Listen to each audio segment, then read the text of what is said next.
все время забываю, что у меня звук нет. Как нормальный человек сеанс останавливаюсь.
I'm just a curious person, period. Where do we start? Nothing scarier than a blank piece of paper. I'm terrified, but let's do some more.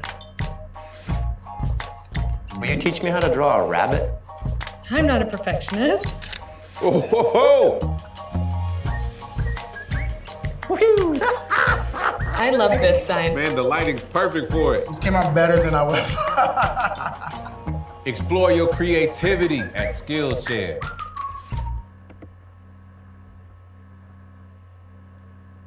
Please begin the third piece again.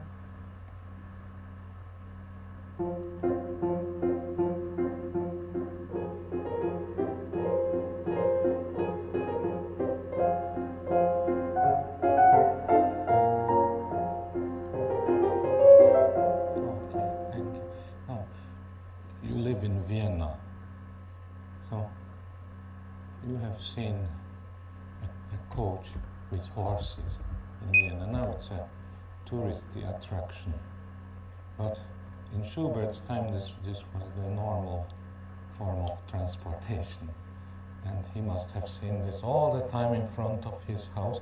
And I really hear the horses here.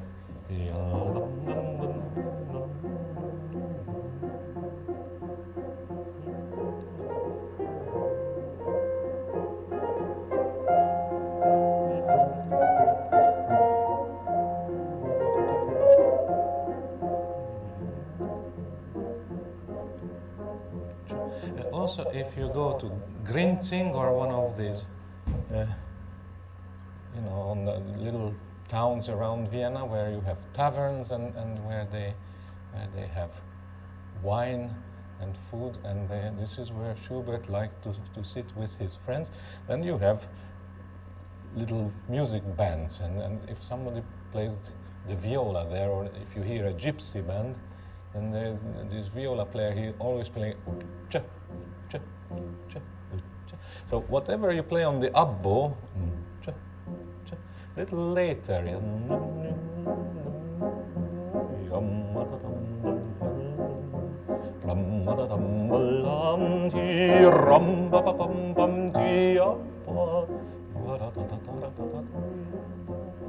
but it's of course a little more sinister. But let's get this movement.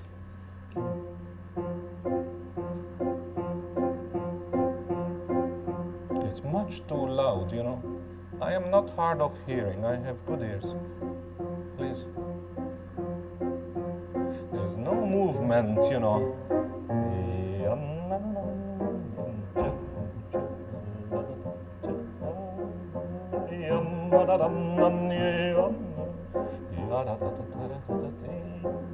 Yeah.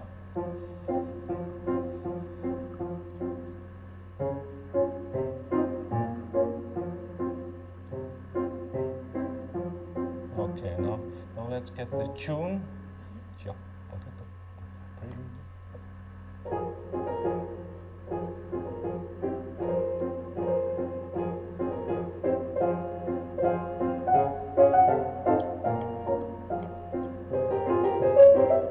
There's just a little more inflection.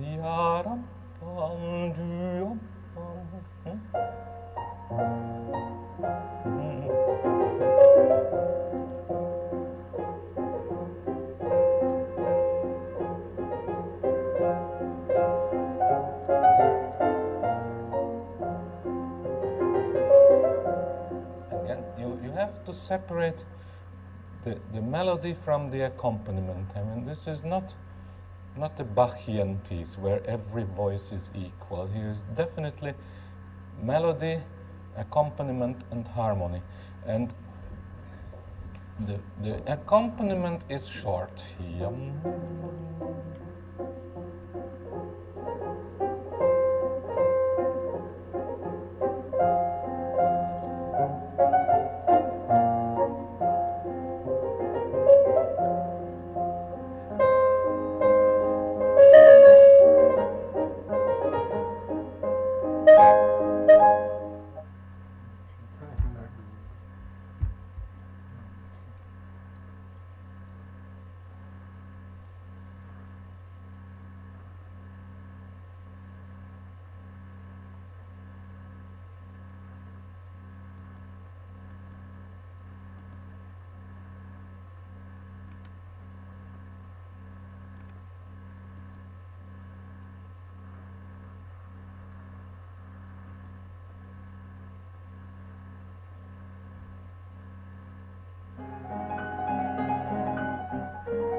Диалектика мозга там, но я боюсь.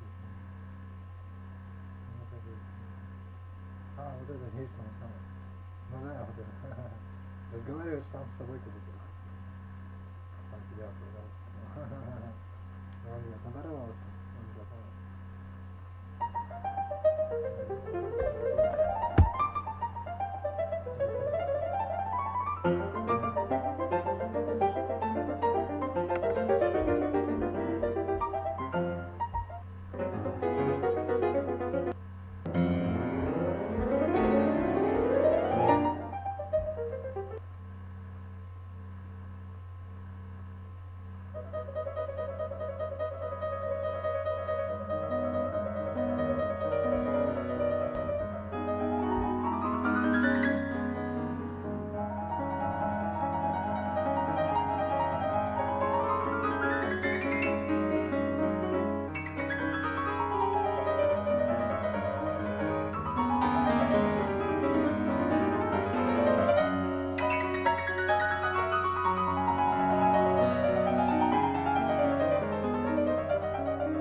будет, да? Серьезно?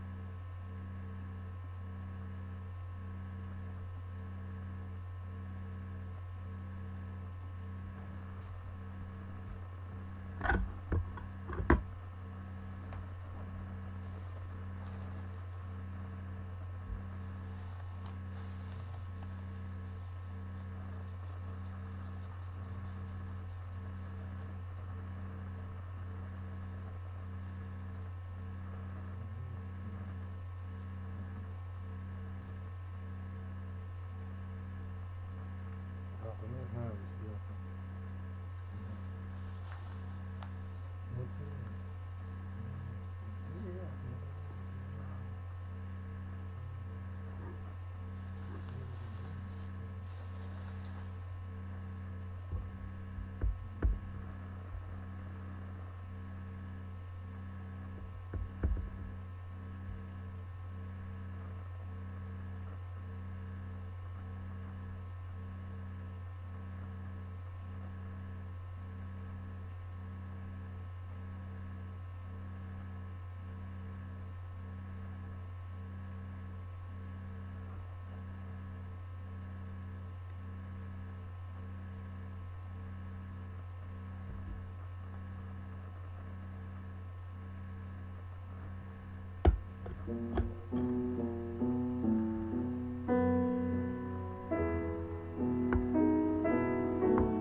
Google реклама была создана для Михаила.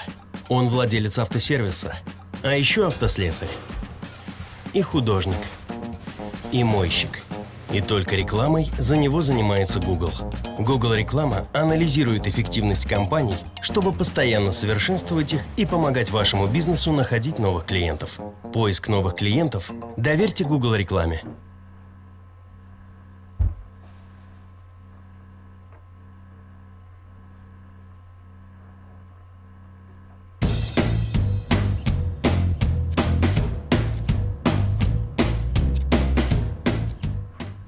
Participants on the program typically have not taken a management degree as their first degree, so they might have a background, for example, in law and engineering, and they want to take a 4-month course in management, or they might have studied management before, but they feel that they need to upgrade their skills to be up to date with current issues in management. So, for example, how to deal with sustainability in organizations, how to manage digitalization, and so they take a Global Executive MBA to make sure that they are update and they know the most relevant skills for the current business world. The Global Executive MBA will equip participants so that they can become impactful leaders that are able to drive change in their organizations, that are able to transform their organizations so that they can create value for their shareholders as well as for society at large. One very unique aspect of our Global Executive MBA are the 2 international learning experiences. The first one in New York City in the United States focuses on fintech. So participants learn about how digitalization is changing the world of finance, and learn about also by meeting relevant stakeholders from the finance industry, learn about new applications that digital allow us to develop to create new financial solutions. The second international learning experience is in Accra, Ghana. And in these international learning experiences, participants learn about the role of entrepreneurship in emerging markets.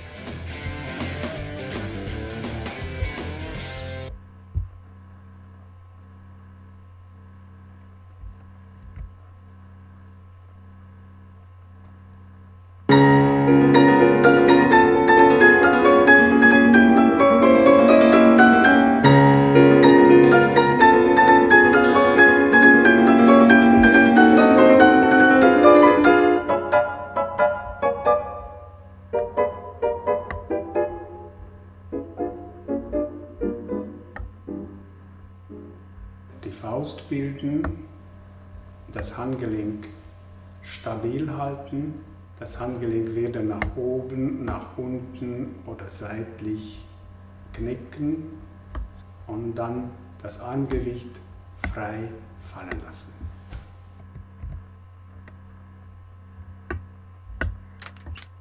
I'm just a curious person, period. Where do we start? Nothing scarier than a blank piece of paper.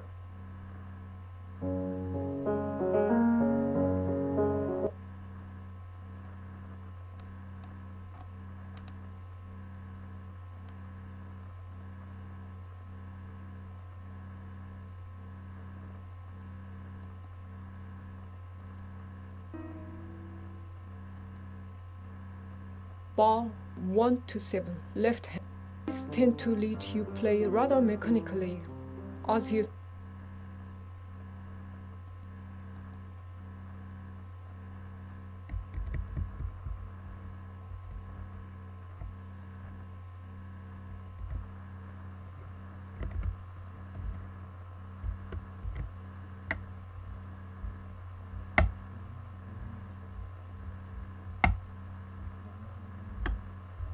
Сможешь вытянуть старик уже, блин, потому что...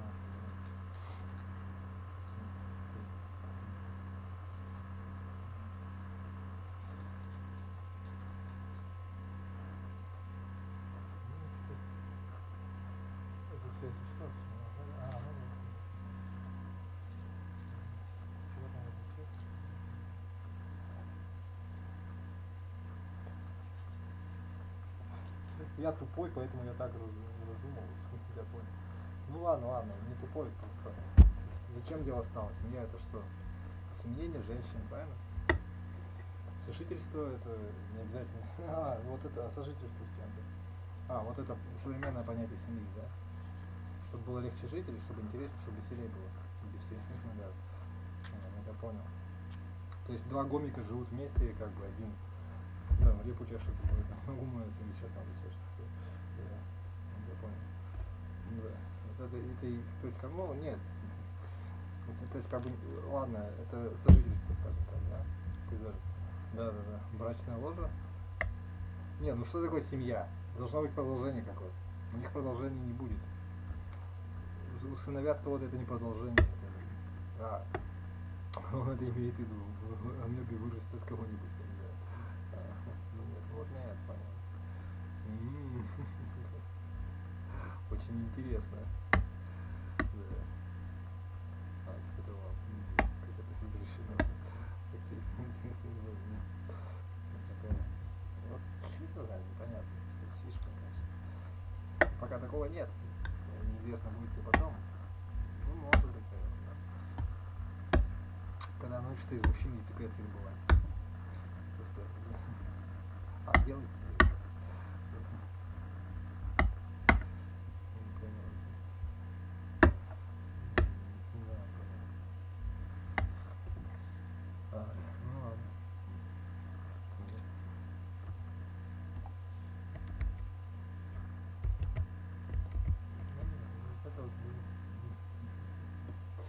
Ты даешь просто вообще.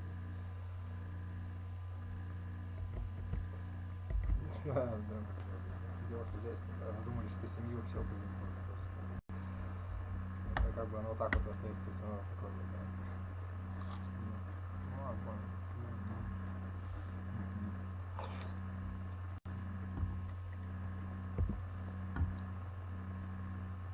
Пожалуйста, попробуй.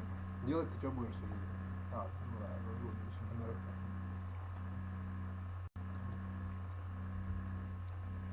Как проще всего? Проще всего, да.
I wanted to show another example of the use of single rotation in all the music that we play. Chopin Etude, Opus 25, number 11, at the start.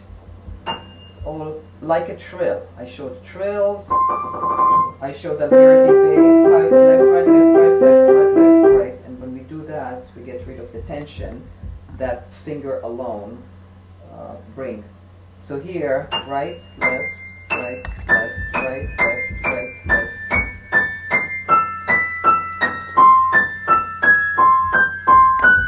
Now, for the right, left to be effective, the finger, hand, the forearm have to move together as a unit without any tension, just no breaks in either way. And that's when you see that the forearm, as I do that, the forearm is moving behind the moving fingers as I go down. Everything is moving together. Along with that, rotation never acts alone. There are always ins and outs, there are always shapes, the lateral shifts. So here, we get a little bit higher and lower. Notice how my forearm, together with the rotation, is also adjusting to the fact that there's a black key in front and a longer finger, and gets a little bit, the forearm is moving over to be right over it. If it's just only sideways, it doesn't feel like it gets there.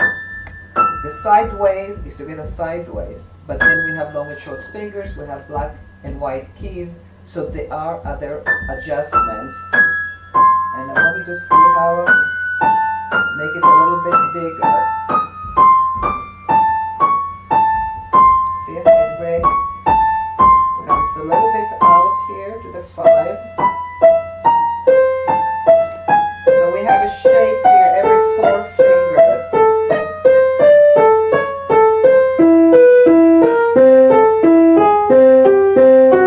Notice how my torso shifts to make room for the moving playing apparatus. A little smaller.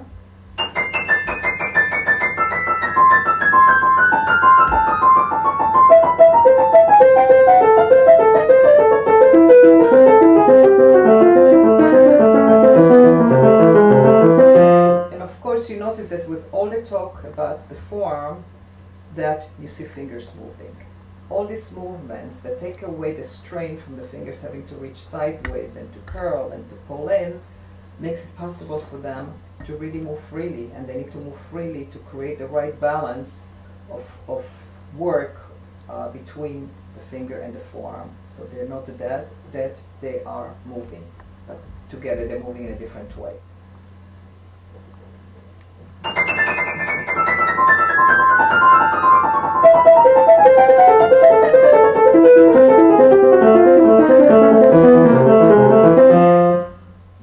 Another example of single rotations in music is the Opus 10, number 5, Chopin Etude. Here, left, right, left, right, left, right. Watch all the way to here.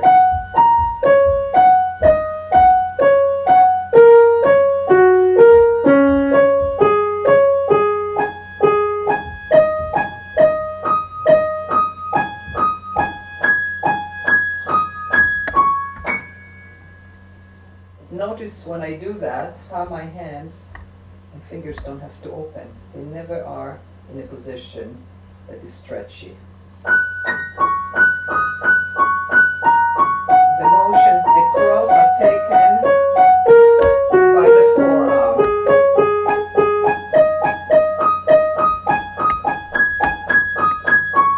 And it's not enough to think they're taken by the forearm, but they're taken by the most efficient motion that the forearm can offer, which is the turning. Now smaller.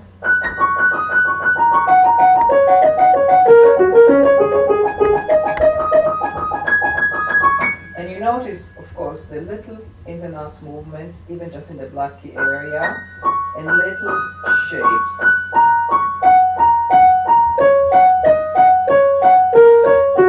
It's very, very small, but it's all there. Otherwise, movement is not easy. So and only to the degree that still keeps everything together.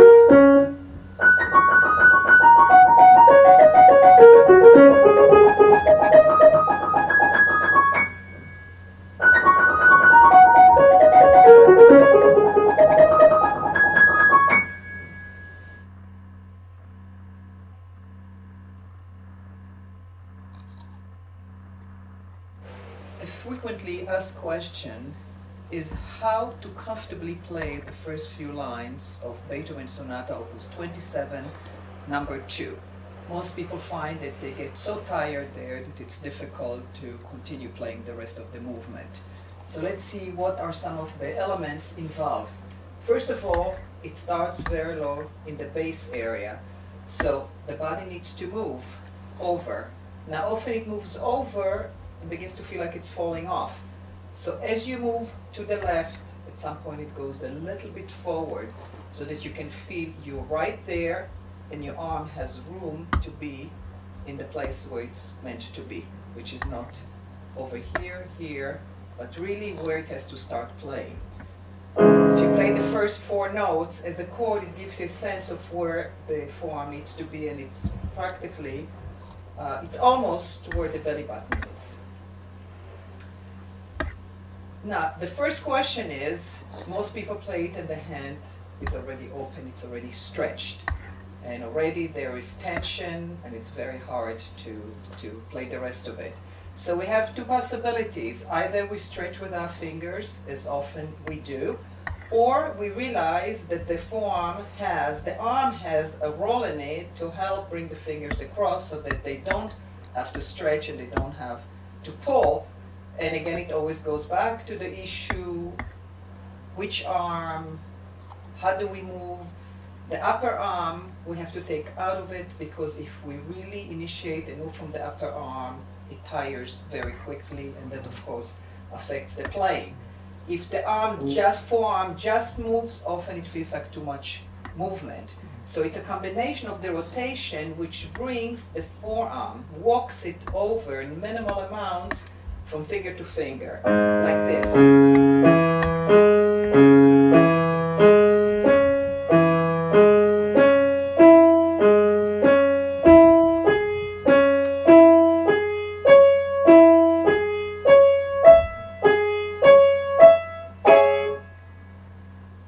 This is big movements, and it's something that we train people and show where is the single rotation, where is the double rotation, because if we just rotate the forearm over, we are tilting, so we don't really get over to the notes and feel that each forearm is behind each finger, and clearly as the rotational movement and the walking hand and arm move, the upper arm follows. We are tilting, so we don't really get over to the notes and feel that each forearm is behind each finger, and clearly as the rotational movement and the walking hand and arm move, the upper arm follows. But in those cases it follows in very minimal amounts, so there is no sense of any fatigue or too much arm moving. Nothing can stay frozen. The body is connected. But there are parts that lead, and these are the parts, the finger, hand, and the forearm.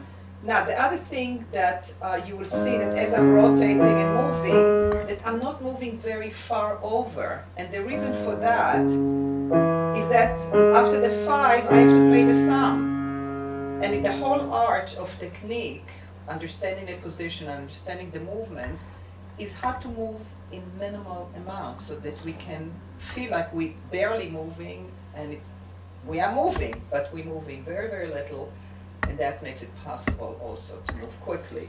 So I'm moving just over, that's enough.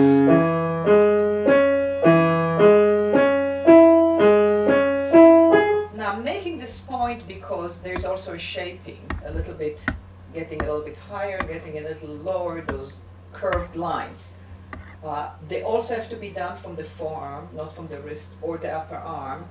But most people, when they go up, do this. Now notice that if I do the under shape, which often is the case, they very often under shapes and over shapes, but in this case, if I move over this way, I get too far and then I have a big movement back to the thumb. So instead of going what we call under and over shape, it's actually one over shape that turns back like this. See, I'm getting a little bit higher to the 2 to the 3 and a little bit lower to the 5 and to the 1. So I'm moving, I have the rotation, I have small walking hand and arm, and the shaping completes it and brings me right back to where I need to be. Very small. I'm not doing it bigger because bigger already feels wrong. It feels like you're hovering, you're off the keys. So everything has to be in the amount that is not too low, not too high. So you always feel that you connect it and the forearm is right over the finger. Another thing that is of the utmost importance is that in places like this, especially when we get to the white key, people play like that, people play it out. When we play it here and then have to go to the thumb on a black key, we create what is called twisting, which creates a lot of problems. You know, when the arm is going this way or going that way, it's a break in the alignment, it's going to the extreme range of motion, and the wrist can experience a lot. Have to go to the thumb on a black key, we create what is called twisting, which creates a lot of problems. You know, when the arm is going this way or going that way, it's a break in the alignment, it's going to the extreme range of motion, and the wrist can experience a lot of pain, and also ganglia come from it, and the wrist can experience a lot of pain, and also ganglia come from it on the sides of the wrist. So if you notice, I'm moving as a unit, I'm playing inside, since my thumb and fifth finger is a unit on the sides of the wrist. So if you notice, I'm moving as a unit, I'm playing inside, since my thumb and fifth finger on the black keys, the second and the third finger being longer needs to be in front of them, not moving out and moving in. That's a lot of movement to go fast and can be very fatiguing and tiring to the upper arm and to the shoulder. So barely any movement. Now I move a tiny bit out to here because the thumb is going to play on a white key, but a white key very close to the black key. Why? Because I'm going right back to the thumb playing on the black key. And notice that my fifth finger is right across from where the thumb will have to play. If you took it together, you'll see that's where the fifth has to be. But most of the time, we're unaccustomed to play the fifth or other fingers in the black key area, and when it's necessary, it should feel as good as when it plays in the white key area. And it stays inside and stays inside, but comes a tiny bit out to give the thumb a comfortable place to play, and goes right back, so it's small.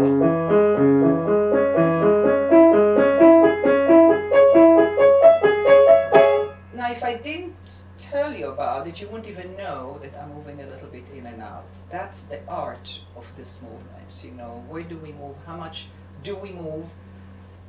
Another point that is very, very important to not stretching, that as we move with the forearm, that we release, especially the thumb, when it's finished playing, that it doesn't stay like this.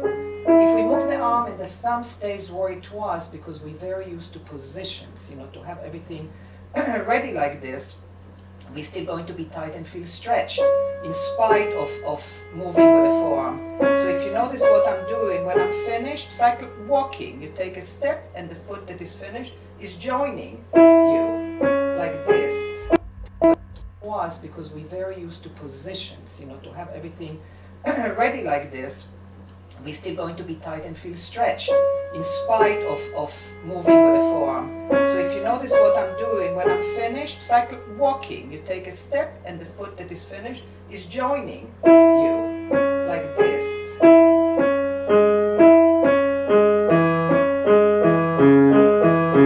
So that's the other thing that is happening here, and very, very important to keep in mind. Some other points of interest here is that when we get to the top, we have a chord, and then we have a chord that has to get us down to here. So notice first of all that as I move, I start over here. As I move up, my torso just follows a small amount so that we are always connected. And then when I get to the chord, it sends this, the playing apparatus plus the upper arm and the torso. And with the rotational movements, it's very, very quick. If you jump, if you leap without it, you'll still get there, but it's much bigger movement and more fatiguing and slower. This movement is not as fast as this movement, and this rotational movement brings the forearm over, but quickly and with, in smaller amount. So that's another thing to keep in mind, that we have here not just arpeggiated section, but also a leap. Another thing that is of great help is what we call grouping. You have 4 notes going up, then coming down, then going up, then coming down, then going up. And this kind of thing can be very confusing to the hand. Grouping organizes it. So one of the aspects of this organization is that when we have several notes going in the same direction, we think this group, the 4 notes, we have already the movements built in to come back to the thumb. We get there and we start the next 4 notes. Try it. Just that in itself can be very, very helpful, just to organizing it to the feeling 4 notes, 4 notes, 4 notes, 4 notes. And that is done on top of everything else that you're doing, the rotation, walking hand and arm, shaping. And also remembering that you're starting the grouping on the second note, the second 16th note, but you still have to emphasize a little bit the beat.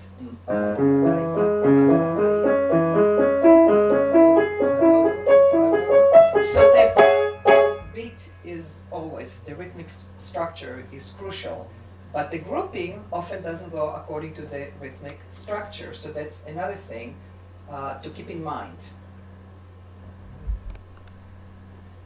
Another interesting point is that the left hand starts with 1 note and then the right hand comes in, and it helps a lot to create what we call the interdependence of the hands, that the first note instigates. Very often people do the first note and the second note, and it's not very even. The piece musically, it doesn't sound the agitato and the presto and the excitement of this line. But every time when it starts, it should do this one brings that one.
человеческой базы, да.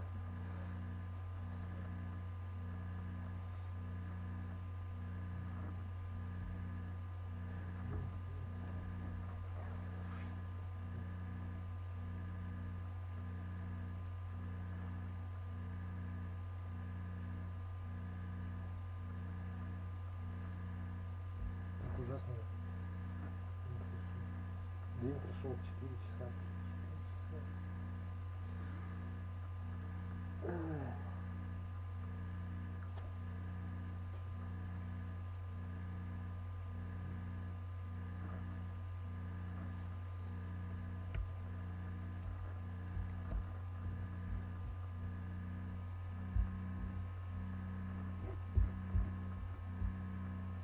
Let's talk about ways of spicing up your piano accompaniment. Let's take a very simple chord progression, which is a C major to an F major. So a C major in the root form is just C, E, and G, and an F major in the root form is just F, A, and C. In the first run, what you might do is play an alternating form, such as this one.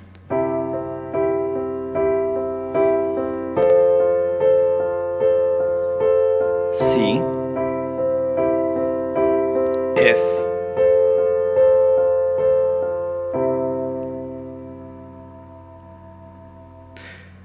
now let's talk about some ways to spice this up.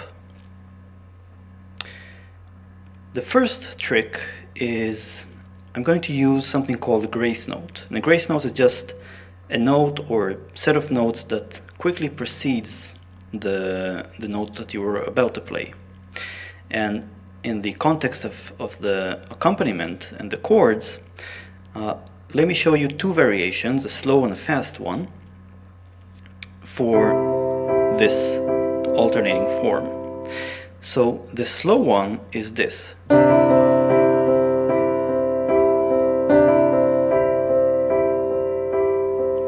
What I'm doing here is I'm starting out from a D and a G, and then playing the E and resuming the normal alternating form.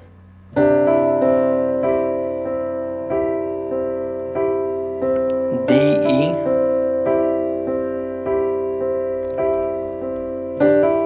notice that my fifth finger, the pinky, keeps the G pressed.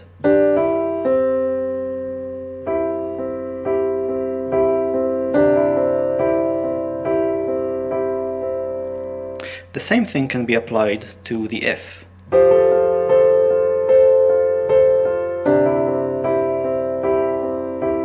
For the F, it's I hit the G and the C, and then I play the A.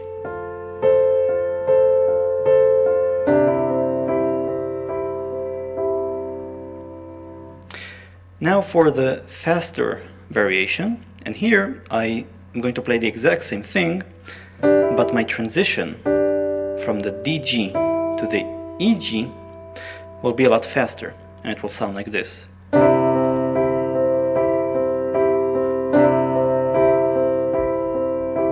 So here's the slow variation, followed by the fast one. Slow, fast, slow,